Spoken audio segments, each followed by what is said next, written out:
Sur la première aire de l'autoroute A9 en venant de l'Espagne, l'affluence est grande en ce jour de retour de vacances.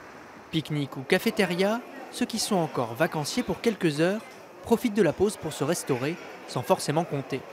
On sait que ça va nous coûter cher, mais ça fait partie du jeu. Voilà. Après, nous, on vient de passer plus de 2 heures dans les bouchons, donc on est content de s'arrêter là. Ça fait partie du budget global, on sait à peu près ce que ça coûte, donc véritablement, on n'est pas à 10 € près, comme on dit, ça se fait très naturellement.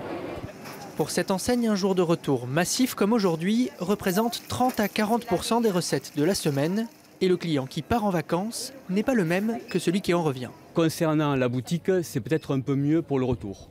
Parce que les gens reviennent d'Espagne, donc ils s'aperçoivent qu'ils ont oublié des cadeaux pour amener chez eux, pour offrir. Concernant la cafétéria, je dirais que c'est pareil. Que ce soit les départs ou les retours, je pense qu'ils dépensent autant.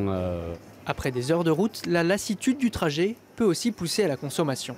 On regarde, on fait un tour pour digérer, et puis après s'il y a quelque chose qui nous plaît, surtout je sais pas, pour les enfants, pour la route, ou alors un petit truc à manger au retour. Une fois les derniers souvenirs achetés, reste à s'armer de patience pour affronter les bouchons du retour.